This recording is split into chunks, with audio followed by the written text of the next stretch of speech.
Exercise 1.5 का question number 4 है। इस क्वेश्चन के अंदर स्टेटमेंट आपका क्या गिवन है कि इसमें आपको यूनिवर्सल सेट गिवन है, ए और बी दो सेट और गिवन है, और साथ के साथ में आपको क्या कह रहे हैं, verify that a union b complement is equal to a complement intersection b complement. और सेकंड पार्ट आपका क्या कह रहा है, ए इंटरसेक्शन बी का whole complement is equal to a complement union b complement. ठीक है, ये दोनों आपके क्या चीज़ हैं, ये आपके जो है सेट थ्योरी के अंदर properties of the complement set है, इनको हम कहते हैं डी मॉर्गन्स लॉ। हाँ, ये दोनों आपको क्या कहलाते हैं, डी मॉर्गन्स लॉ। ये बहुत इंपॉर्टेंट रूल होता है सेट थ्योरी का, डी मॉर्गन्स रूल। ठीक है, हाँ, इसको ये आपका गिवन है। हाँ, लेकिन यहाँ पर आपको वेरीफाई करना है कि डी मॉर्गन्स लॉ आपका गिवन है, तो इनको आपको वेरीफाई करना है कि ये करेक्ट है कि नहीं है। आपको वेरीफाई करना है। तो फर्स्ट पार्ट हम इसका लेते हैं, ए यूनियन बी। हम लेते हैं LHS आपका क्या है, ए यूनियन बी का होल कॉम्प्लीमेंट। ठीक है, अब ए यूनियन बी जब आप निकालोगे, इसके पहले इसको प्रूफ करने के लिए, ए यूनियन बी क्या कह रहा है, ए यूनियन बी आपका जनरेट होगा 2 4 6 8। क्लियर है। अब बी के जितने भी एलिमेंट है वो भी आपको लिखने हैं यूनियन के अंदर। अब 2 आपका कॉमन है तो 2 को हमें नहीं लिखना है, तो 3 5 एंड 7 ये आपके ए यूनियन बी जनरेट हो गए। अब ए यूनियन बी का कॉम्प्लीमेंट जब आप लिखोगे तो ये क्या आएगा आपका, ए यूनियन बी का complement U minus A union B, यानी difference of a set. U के अंदर ए यूनियन बी के जितने भी एलिमेंट हैं उनको रिमूव करके बचे हुए एलिमेंट आपको लिखने हैं। अब यूनिवर्सल सेट के अंदर आप देखो, ए यूनियन बी के अंदर 2 4 6 8 3 5 7 है, तो यहाँ पर आपका जो बचा हुआ एलिमेंट है आपका 1 हो गया। 2 3 4 6 हाँ 4 5 6 7 8 यहाँ तक आ रहा है आपका 1 और 9 आपके यहाँ पे रिमेनिंग है। क्लियर है, ये आपका ए यूनियन बी कॉम्प्लीमेंट का आंसर आ गया। अब इसका RHS क्या है आपका, a complement a complement intersection b complement. अब इसमें सबसे पहले आपको क्या निकालना है, ए कॉम्प्लीमेंट की वैल्यू क्या होगी, ए कॉम्प्लीमेंट की वैल्यू हो जाएगी आपकी 1 2 3 4 5 6 7 8 9। ये आपका यूनिवर्सल सेट है, इसके अंदर से आपको इनकी वैल्यूज़ निकाल देनी। ए कॉम्प्लीमेंट आपका जनरेट हो गया 1 3 5 7 एंड 9। क्लियर है।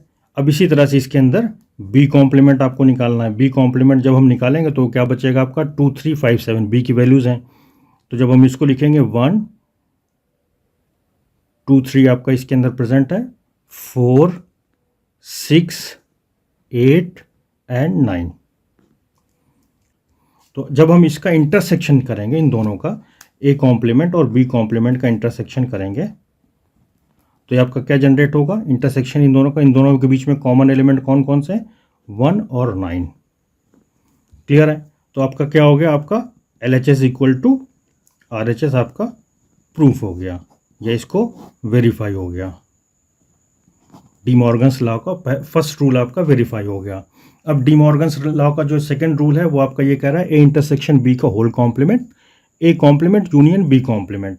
अब इसी तरह से इसको भी लिख देना है। सेकेंड पार्ट जो है आपका, ए इंटरसेक्शन बी का whole complement a complement union b complement. अब LHS आप लेते हो, ए इंटरसेक्शन बी का कॉम्प्लीमेंट। ए इंटरसेक्शन बी का कॉम्प्लीमेंट जब निकालोगे तो इसके पहले आपको a union a intersection b निकालना है। तो ए इंटरसेक्शन बी जब आप करोगे तो आपका ए और बी के अंदर कॉमन एलिमेंट कौन कौन से हैं, आपके कॉमन एलिमेंट हो जाएंगे आपके 2 4 6 8 2 3 5 7। तो इसके अंदर सिर्फ 2 कॉमन है, तो ये आ गया। अब a complement a intersection b का होल कॉम्प्लीमेंट जब आप करोगे तो 2 के अलावा जितनी भी एलिमेंट्स हैं वो सारे के सारे इसके अंदर आ जाएंगे, 1 3 4 5 6 7 8 एंड 9। क्लियर है। अब ए कॉम्प्लीमेंट आपको गिवन है यहाँ पर इस क्वेश्चन के अंदर, ए कॉम्प्लीमेंट आपका क्या गिवन है, ये आपका LHS हो गया।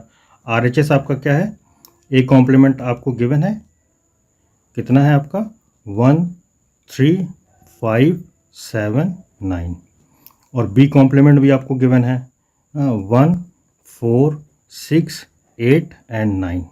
ठीक है। अब a complement union b complement अगर आप करते हो a complement union b complement अगर आप करते हो तो उस केस में क्या हो जाएगा, ए कॉम्प्लीमेंट बी कॉम्प्लीमेंट का 1 3 4 5 6 7 8 एंड 9 आपकी ये वैल्यूज जनरेट हो गई। अगर आप इसको ध्यान से देखो तो आपका L H S equal to R H S आपका प्रूव हो गया है।